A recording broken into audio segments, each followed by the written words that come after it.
Chinese manufacturing has a lot of challenges. Bribery, fraud, quality problems are very high.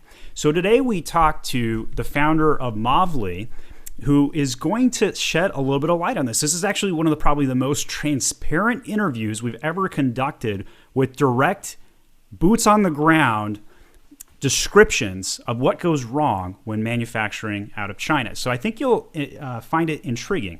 And my co-host here, Hunter, who joined me for this intro, would like you to know you're subscribed to the My Amazon Guy podcast. This is the My Amazon Guy podcast. I'm your host, Stephen Pope, founder of the agency My Amazon Guy. Tune in each week to learn how to grow your Amazon sales. So I'm now joined by Sajag. Thanks so much for coming on the My Amazon Guy podcast. Yeah, thanks so much for having me on. So of course, we're talking inspections today, fraud, bribery, Chinese manufacturing, the gauntlet. So super excited. Before we do that, let's talk a little bit about your backstory and let us know, kind of how you got where you are today. Yeah, it's a great question. So I actually started off just flipping things on eBay. That's actually how I got started with e-commerce. So I was selling on eBay. And from there, I actually moved into Amazon because I was like, wow, I'm selling all this junk. I could probably make stuff that's a lot better, and it's probably going to be more reliable as a source of income versus, just flipping random products I find on eBay. So I went into Amazon and actually started my own brand. And that was about 5-6 years ago. Grew quickly. So our first year we did about 40K. Our second year we did $1 million. And our third year we were on track to do about $2 million a year. That's some good growth. Congratulations on that. That's fantastic. Yeah, thank you. And third year, we weren't as lucky as the first 2 years, because what ended up happening is at end of year 2 into year 3, we started having a lot of quality control problems. We were seeing 5 to 10% defect rates in some of our products on order. And then we were also seeing other issues like almost 100% failure rates on some SKUs after a few months of use. And these were SKUs that we gave 1 to 2 year warranties on. So like it was pretty ridiculous having like almost all of our buyers come back after a few months and saying, hey, the product's breaking. And a lot of them being durable products as well. So I ended up actually moving to Shenzhen, China, and I lived there for 6 months on the second to third year of the company, and was doing my own inspections on the factory floor, 12 to 16 hours a day, basically checking my products, trying to figure out some issues. We had suppliers that we worked with for 2 years, all of a sudden having quality control problems, and other suppliers that we just worked with a few orders, also having quality control problems. And ended up kind of learning how my products were made, how they were manufactured. Just hung out at the factory every day for those 6 months. And at one point, I actually watched my inspectors botch up one of my inspections for one of my orders when I asked them to come while I was at the factory. Wow. And how'd that happen? So I was always kind of curious, like, what does an inspector do when they get to the factory? And so I actually went ahead and did my own inspection for one of my orders, like I was doing when I was there. And it took me about 9 hours. And at the end of the 9 hours, I was like, all right, you know what? This probably would have taken a normal inspector maybe 10, 11, 12 hours. They don't know the product as well as me. And, I got about a 6% defect rate doing everything that I told the inspector to do. Then I was like, all right, we're getting past inspections. So why is this happening? So went ahead and called my inspection company to come about 2 days later. They came to the factory. Inspector showed up around, or he was supposed to show up around 9 or 10 a.m. Showed up around 2 p.m. in the afternoon, so almost 5 hours late to an 8-hour inspection. And the inspection company told me this can be done in 8 hours, even though I was like, okay, this is probably going to take 11, 12 hours. Like, this guy's going to be overtime, like pretty deep. And he showed up 5 hours late to an 8-hour inspection, and then proceeded to ask the factory for lunch. He said, if you don't give me lunch, I'm not going to start the inspection. Which was completely ridiculous. Completely professional and best in service. Yeah. Exactly. And I was pissed off. Like the factory rep was like trying to calm me down. He was like, don't worry about it. Let him go. And we'll just get him lunch. It's a common thing. And I was like, all right, whatever. And they went ahead and bought him lunch. It was like 20 RMB, like $3. And he ate his lunch and then proceeded to do the entire inspection in about 2 to 3 hours, basically just visually checking the products. We asked him to do some tests that we told him to do on each one of the units. He did on maybe 2 to 3 units, took some photos, took some documentation. And then when we got the report the next day, lo and behold, passed inspection. And if he had done the tests on all the products like he was supposed to do and done a thorough job instead of just, breezing through them, we would have got a failed inspection for that order. That sounds ridiculous. Like, I can see why you were frustrated into trying to solve this problem. Yeah, and it actually gets worse. So after that, I ended up opening my own office in Nanshan. That's a province of, or like a part of Shenzhen. And we had a couple of full-time people there, including a general manager. And what ended up happening is we started using them for inspections, our own in-house team for inspections. And the in-house team started forming really close relationships with our suppliers and then started to take bribes from our suppliers. And Nice. yeah, so icing on Nice. the cake, right? It's the So Chinese way. yeah. So we were, so it wasn't fun to say the least. So that company ended up because of that. We ate up this giant overhead to hire full-time people in China, open up this office. We opened up what's called a WFOE. It's a wholly foreign owned entity in China. It's super hard and super expensive to operate. And we opened all this stuff up. And then we had, a bunch of fraud. We had a bunch of bribes. So we were having problems with our in-house team, out-of-house team, third parties. So, and quality control at the end of it, with products breaking after a few months of use. And this was on a product that had a 5-month lead time.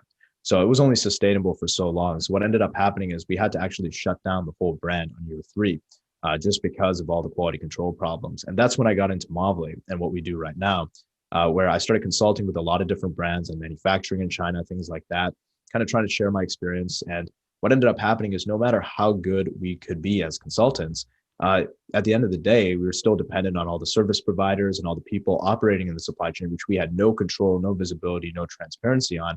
And a lot of our customers were coming to us with defective products. And even if we put together good inspection checklists, things like that, it's effectively meaningless because there's no proper inspections happening. So that's when we actually moved up and pivoted over to quality control inspections entirely. And that was about a year and a half ago. And we've just been focused on that, and innovating and trying to bring tech to that and trying to just make inspections as effective as possible. So I wouldn't normally bring in just a random inspections company onto my podcast, but the reason why I thought you'd be a great interview is because of you specifically, former 7-figure Amazon seller. So you get it, right? And so not only do you understand what Amazon sellers go through, you lived it. You like literally were there watching the fraud, watching the ineptitude of inspectors, right? And you went out and solved the problem like a true entrepreneur. So mad props, and I have high respect for Thanks. what you've gone and done. Appreciate that. So a lot of people are probably still like, why do I need to do inspections, right? Especially after what you just mentioned, and they're like, well, if you do inspections, it's really, you gotta watch the inspector. Now, obviously, a reputation company like yourself, you can show that transparency and solve it. But before we go there, talk to me about why somebody would even want to get an inspection to begin with. Yeah, it's a really good question. So when it comes down to inspections, we actually did a calculation and we took about $3,000 of defective goods. It's a pretty small order. I mean, most sellers are going to do a $3,000 order on the first order or greater than that. And people who are doing, 7 figures or above, we're talking like 40, 50K orders. But if you just have $3,000 on an order, that's enough to pay for 10 inspections. And when you factor in all the other costs, product costs, freight costs, packaging costs, shipping to the customer, FBA fees, return administration fees, customer support costs for warranty replacements, things like that. That and ends poor up, reviews, I'll add to your list. Yeah. Actually, we didn't even calculate poor reviews in this calculation just because that's something like that's not like, it's not like an exact figure, like re-ranking your products. Relative like science, for sure. Exactly. So we didn't even include that. If you include that, it's even more than this. But just including the hard numbers, that pays for your inspections for 7 years if you do them quarterly. So just one bad order, that's all it takes. So just $3,000 and 7 years of inspections are paid. And that bad order, it can happen on the first order, it can happen on the second order, it can happen on the 25th order. Like I was working with my suppliers for 2 years, and then all of a sudden we started having quality control problems. And other suppliers, it's more of a consistent degrade or order to order. So it just really depends on the supplier and the product. But like when you do hit that one bad order, even 2 years down the line, it pays for everything for decades. So I think it really does go to show that inspections are a necessary part of the process. So can you talk to me a little bit about culture, perhaps? Like why is manufacturing potentially degrading even when you have a good relationship? Is it because they're constantly cost cutting and cutting corners, or what's the root cause in your opinion? Yeah, so that actually plays into fraud and bribery and how we look at it as well, this perspective.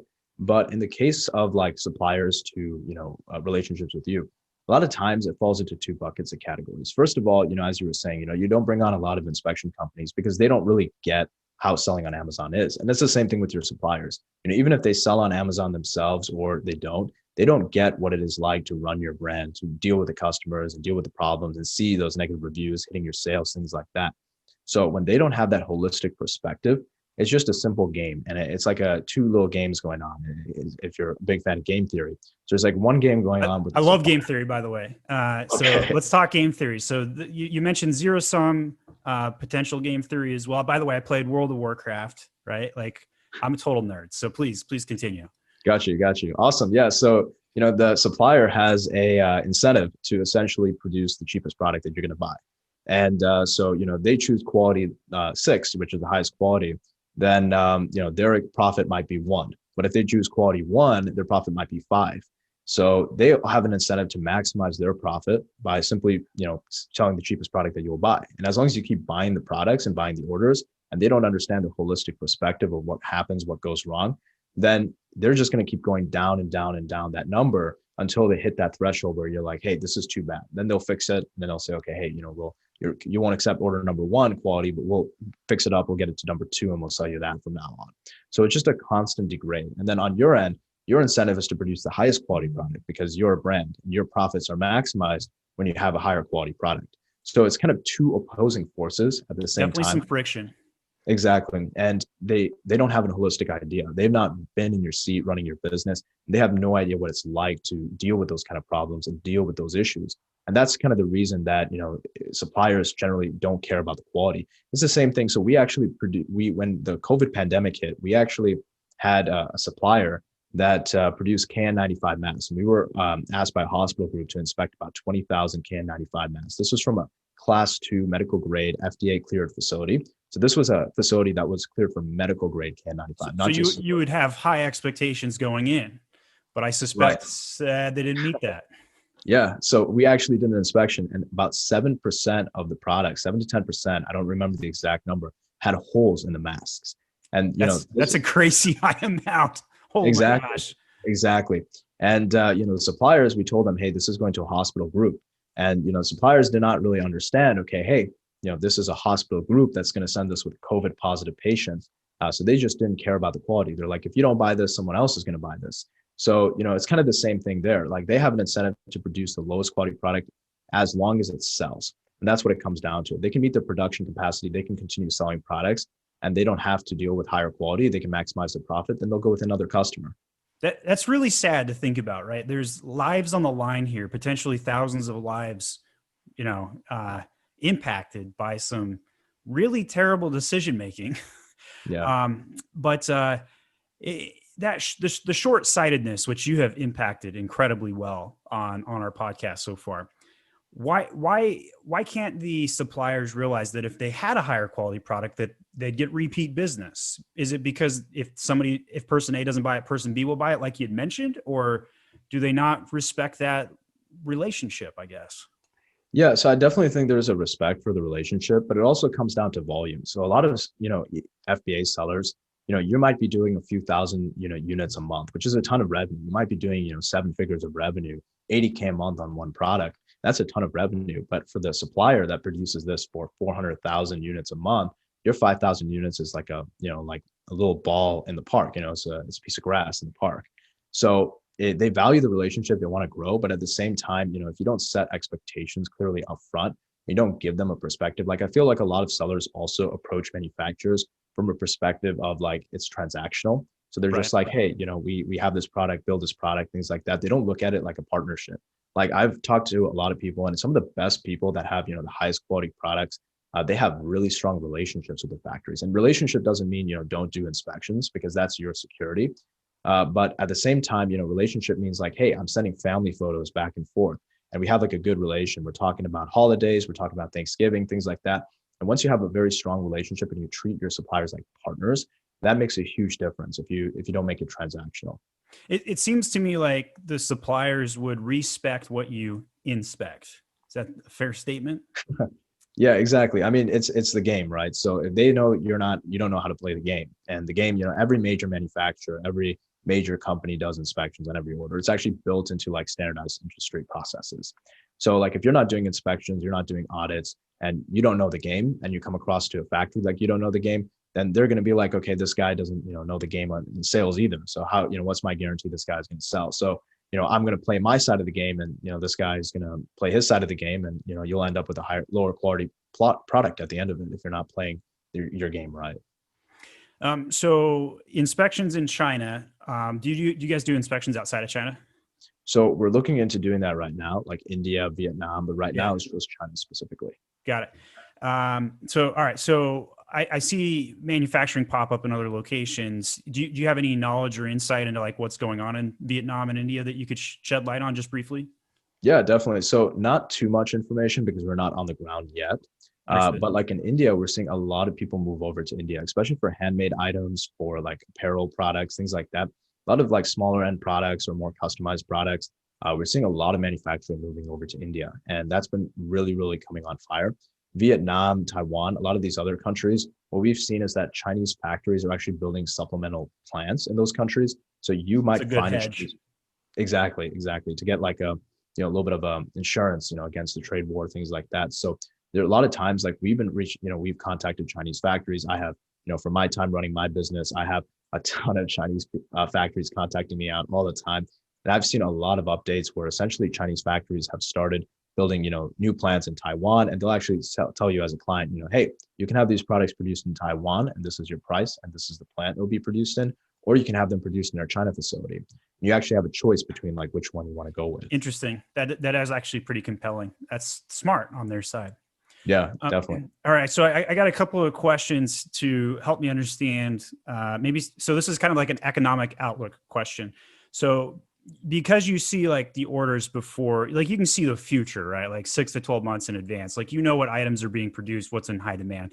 Is there anything that you could speak generically on? Because obviously I don't want you to, cross any NDAs or anything like that. But like, what do you see that's like, obviously besides like face masks, that was, everybody could guess that one. But like, what's in high demand right now, or where do you see manufacturing pivoting to at the moment?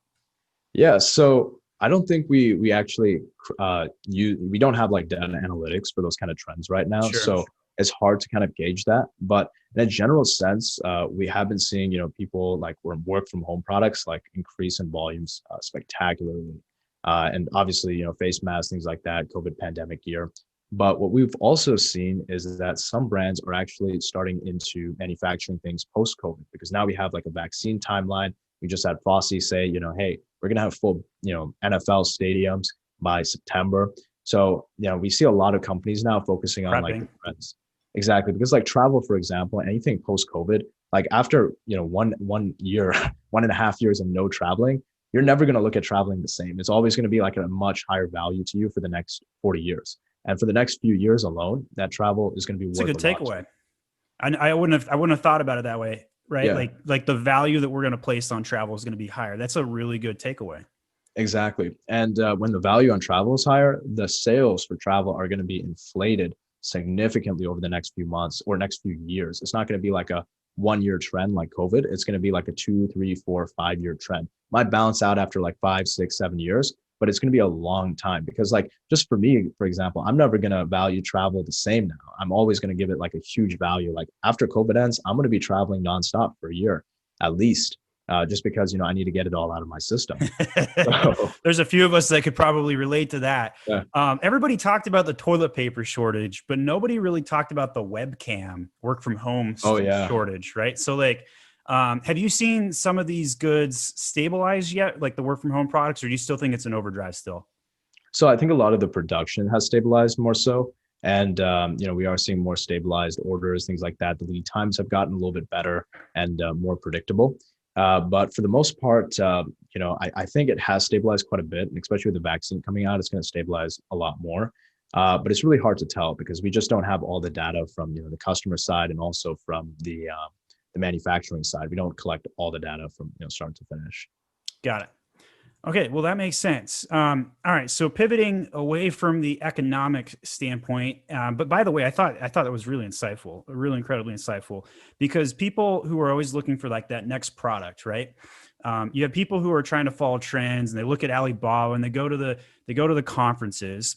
Do you have any tips on that front? Like, is there anything that people should be doing that maybe they're not commonly doing to figure out like what to go develop? Yeah. So when it comes down to product sourcing, I think one of the key things that I always like to say is that when you're actually sourcing a product, a lot of people make the misconception of just depending on the supplier's sample to actually determine which supplier you want to go with. And what I always recommend doing actually is in the sales process, when you're talking to 10, 15 other suppliers, actually talk with them and ask them, what do you do for your quality control? What machines do you have in your factory? How do you produce these products? And ask them about what quality control checkpoints they have and what machines, what checks they do on their products to make sure that they're good. And I think that's a really common thing that a lot of people avoid.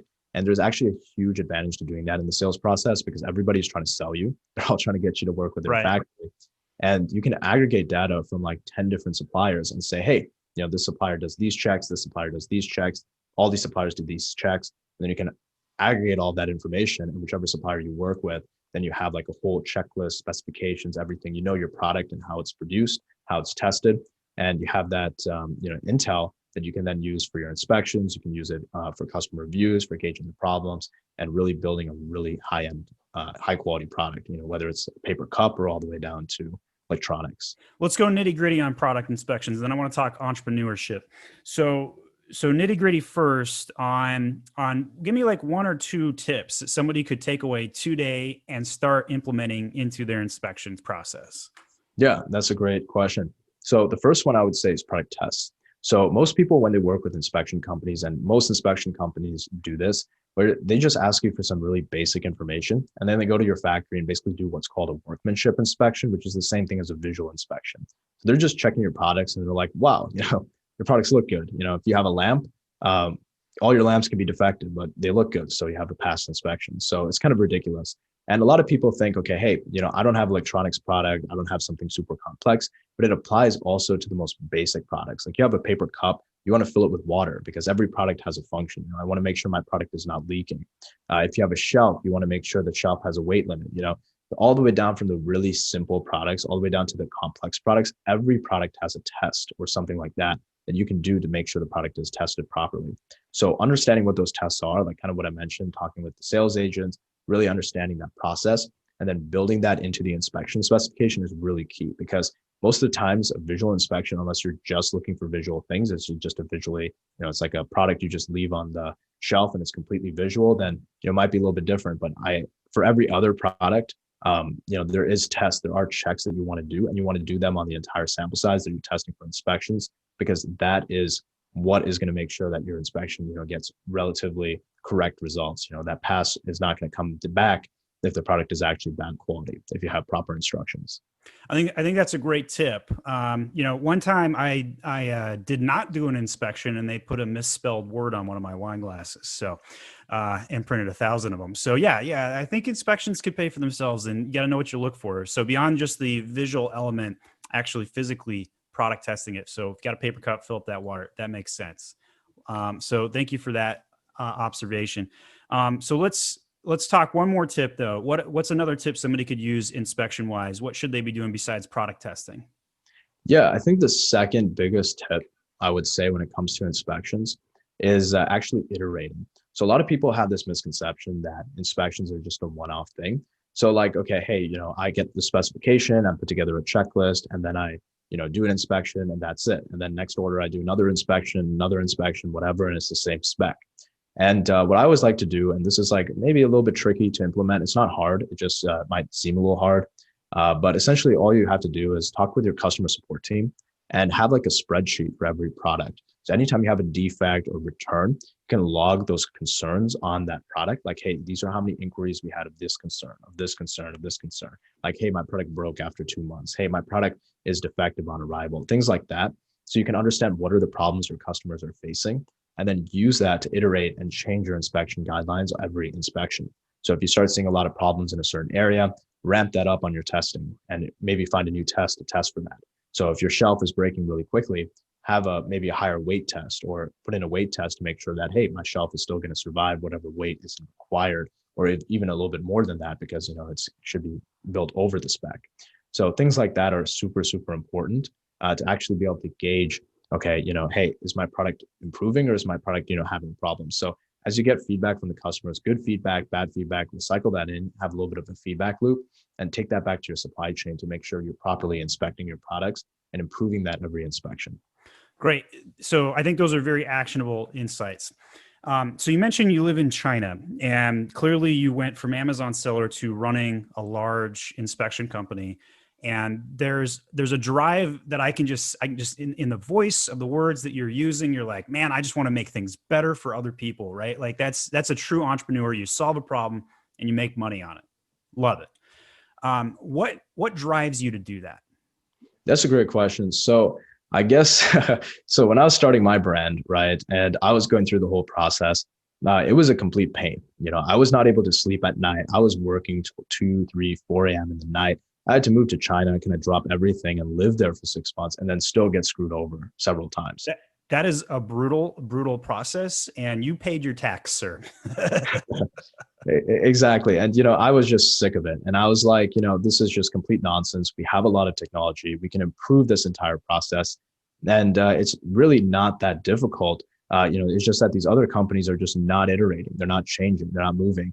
Like one of the things, Stephen, we should touch on is actually the fraud and bribery game. I don't think I touched on that, but that's a really good thing we should talk about. Tie it into the entrepreneur drive. Feel free. Yeah, definitely. So like, I feel like when it comes to fraud and bribery in China, like a lot of people think it's a zero sum game. And that's what makes it so tricky. You have these software companies trying to fix inspections and these other industries. You also have these service companies, but they don't really look at it from the perspective of human. So supply chain just comes down to the human element. And that's what's really key. So you have a human element, but the inspections, that's the inspector. They need to have passion to do a good inspection. They also need to, they need to be enabled to do a good inspection, by management. And what I've actually seen, so a lot of people have this misconception that fraud and bribery is zero sum. You give 25, you get 25, it's a bribe. And I'll actually give you a story. So I actually went down to the local foot doctor here when the pandemic started. So it wasn't working out for a couple of months. So my feet were hurting a little bit. I was getting a little bit of shin pain. I have flat feet. So went to the foot doctor and I asked him, and the first time I met him, we had a good conversation. He introduced himself.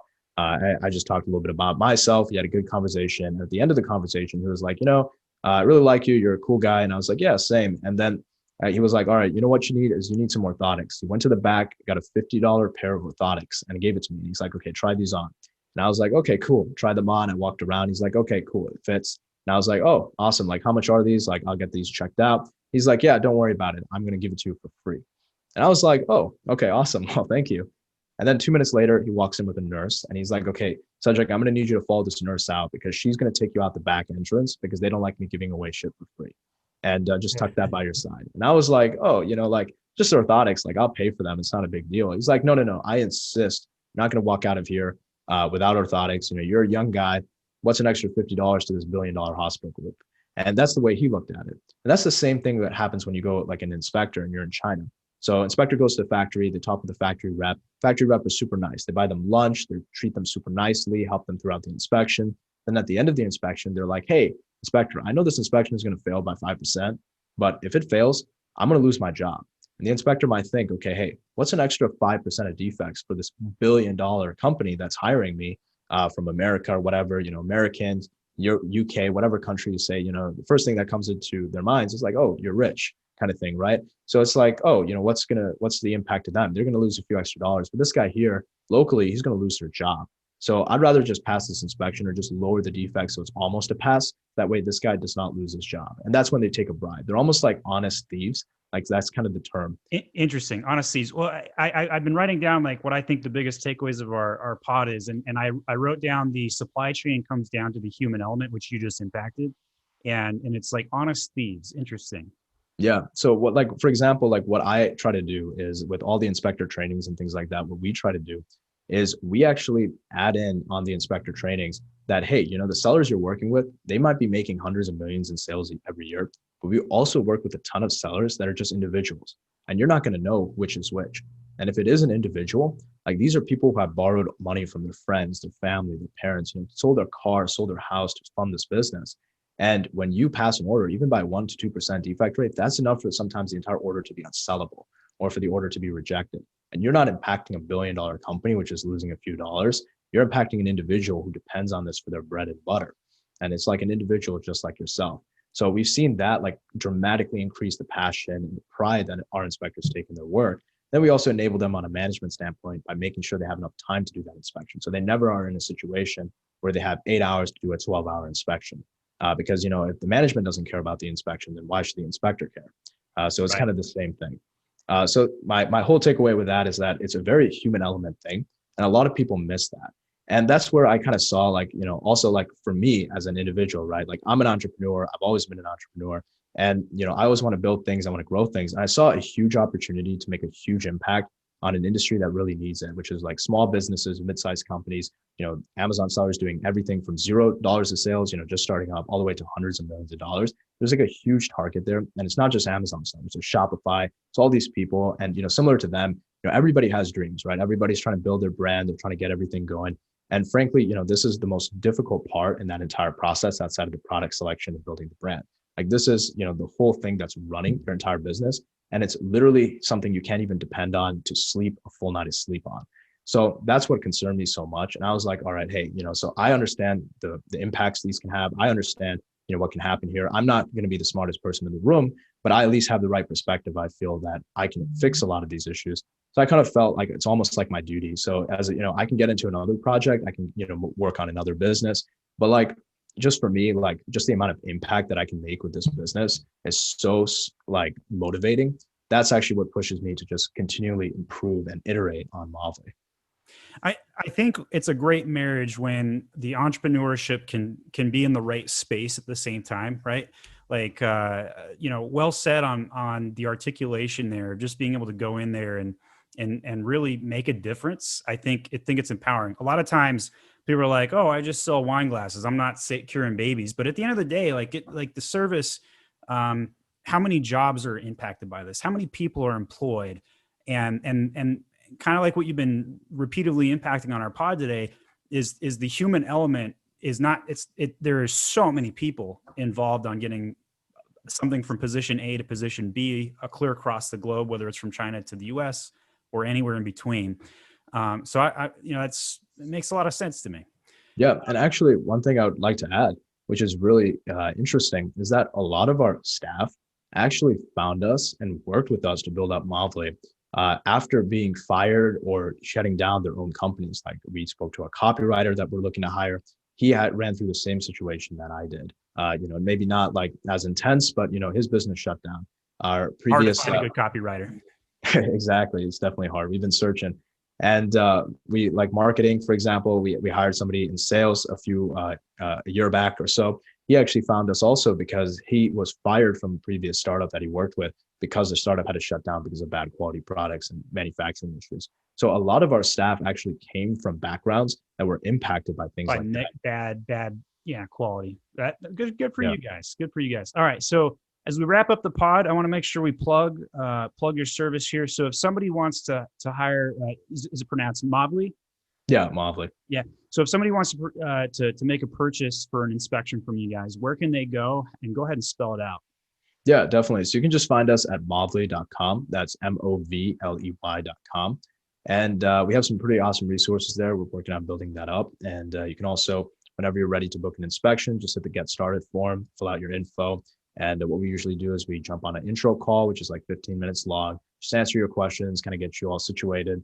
And then our entire back office is actually based out of the Philippines. So that's who you work with on a day-to-day basis. So completely native English communications. They understand your slang, and super, super awesome service. Because actually it's easy for Amazon sellers to buy into that, by the way. I mean, like we also have members of the My Amazon Guy team in the Philippines, and they do better work than a lot of the Americans I could hire in equipment. Yeah, definitely. We need both. But yeah, no qualms about using Philippines labor. Good for you on that.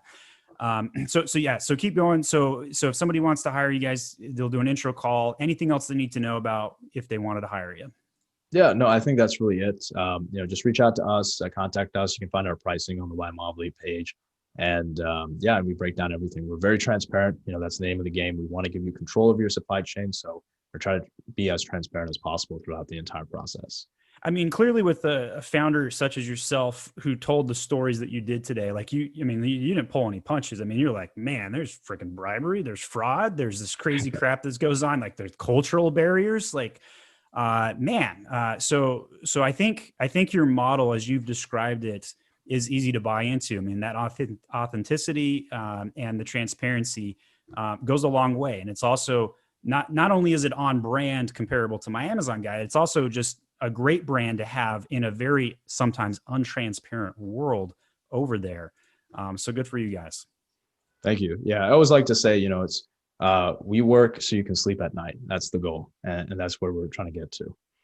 There's a lot of sleepless nights going around right now, but I thought this selling on Amazon thing was passive income. It's just going to automate itself and work out nicely, right? So that worked out very well.